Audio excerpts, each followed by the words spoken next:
there folks, my name is Brittany K and this is Awkward Gravity X. If you've been around a while, you may know that I am quite the Potterhead. The Harry Potter books and movies, for the most part, shaped who I am today. I've been sorted into Ravenclaw. My wand is made of ebony, is 10 3/4 inches thick, has a surprisingly swishy flexibility with the core of a phoenix tail feather. I basically live for Pottermore.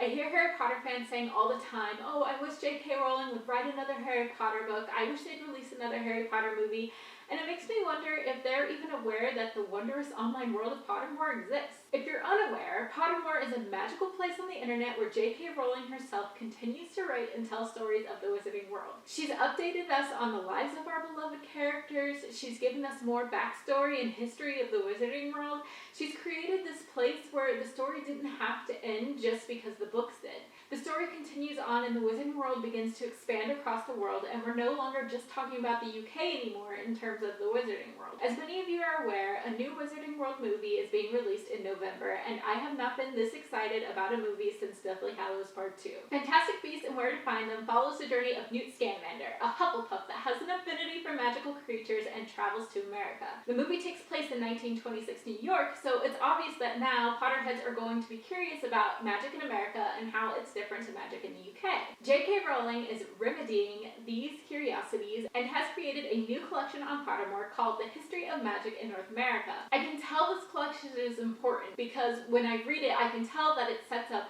what's going to happen in Fantastic Beasts and foreshadows what will come of Scamander's adventure. The collection discusses Native American wizardry, the immigration of witches and wizards from Europe as opposed to the immigration of the No-Maj, the wizarding world's part in the Salem witch trials, the establishment of the Magical Congress of the United States, No-Maj and wizard segregation laws. It really touches on any questions one might have on how the wizarding world fits into American history. Another writing J.K. Rowling has given us is Ilvermorny School of Witchcraft and Wizardry. This is a story and history of how this American wizarding school came to be. It is arguably even far more compelling than the founding of Hogwarts, and I'm not just saying that because I'm American. The school was founded by Iseult Sayre, a young Irish woman who fought through some of the harshest trials and tribulations and created one of the greatest schools of wizardry in history. Iseult's story is filled with love, despair, family, friendship, and revenge, but she didn't give up and she was kind and caring and her school flourished. I don't want to go into too much detail of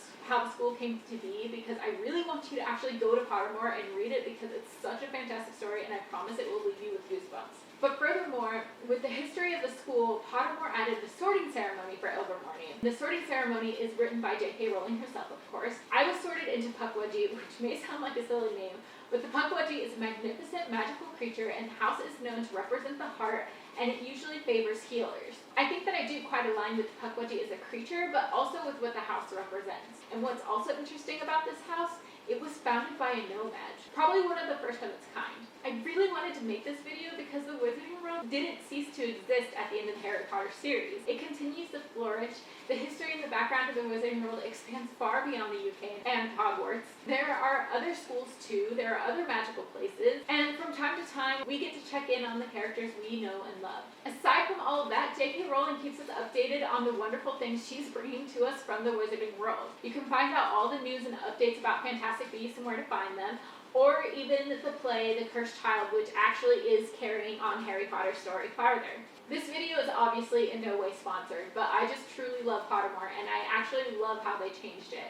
Harry Potter is such a huge part of my life. I didn't want that part of my life to end just because the books and movies did. Pottermore keeps that part of me going. So if you're like me and you crave more of the wizarding world, Pottermore is where you need to be. So go over there and find out which Ilvermorny house you belong in and come back and tell me in the comments below which house you get. What are some of your favorite writings on Pottermore? Which illustrations do you like best? What kind of wand do you have?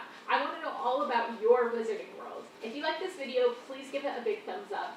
Maybe tweet it to J.K. Rowling and she can know how truly appreciated Pottermore is.